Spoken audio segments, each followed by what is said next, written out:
Since 2015, the only thing bigger than stand-up comedy was your mom. Yeah, that's right. I know how big your mom is. But let's dive into comedy podcasting first. In less than a decade, comedians utilized podcast technology to become some of the most influential people on the planet. From obscure comedy clubs to international festivals with repercussions, comedians have found themselves in new frontiers, unnavigated by their forefathers.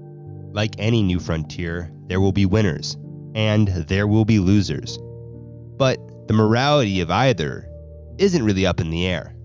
And that's where I think fans of this medium have lost the narrative. These podcasters, these comedians, they are not moral authorities. They are not people to look to on how to live your life. They are clowns, jesters, silly goose who just like to have a good time. I refuse to add morality to the actions of a clown. And it's completely out of hand. The fact that someone can create an entire career roasting Brendan Schaub on YouTube drives me freaking insane. And I get it, okay? Gringo Poppy made me want to eat hot Cheetos on the way to my shrug walk while I kicked a homeless cat in the ribs. But I'd never make a YouTube video about it. I would never spend my life trying to decide whether Brendan Schaub is a moral character or not. And if your entire essence is a TMZ of comedy on YouTube, then are you really that much better than the big guy himself? Brendan might be cringy. Brendan might be not funny, but Brendan puts effort in. And at the end of the day, at least he's not too lazy to try.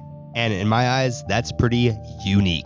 Does it suck that Bill Burr is performing for human traffickers? Yes. Yes, it sucks.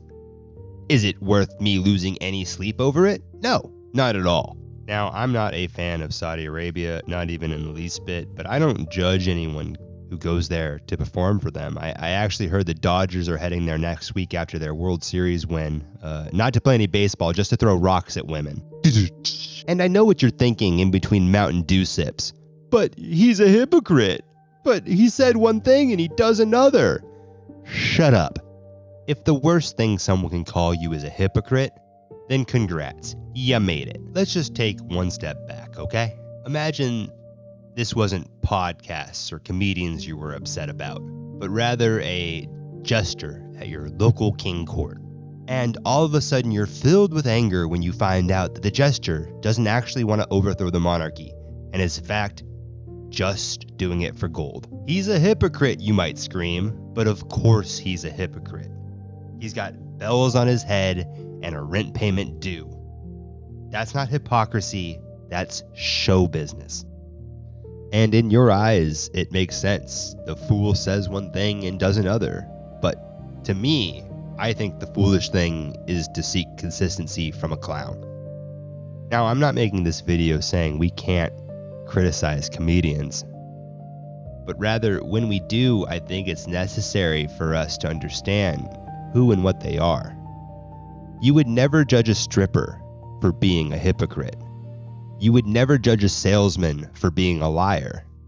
Why is the outrage for Bill Burr, Bert Kreischer, Brendan Schaub, and not your local politician? Whose hypocrisy do you really think affects your life? There's also an element of gratitude that I think is missing from this whole conversation. If you feel betrayed by a comedian, that means that at one point you were a fan. Now, something has happened to where you no longer feel the same way you did, but aren't those old laughs worth something? And if they meant something to you, that means they've already done their job. You don't have to follow them forever. Just laugh, take what you need, and move on. Because clowns aren't supposed to lead the parade. They're just supposed to make the march a bit more bearable.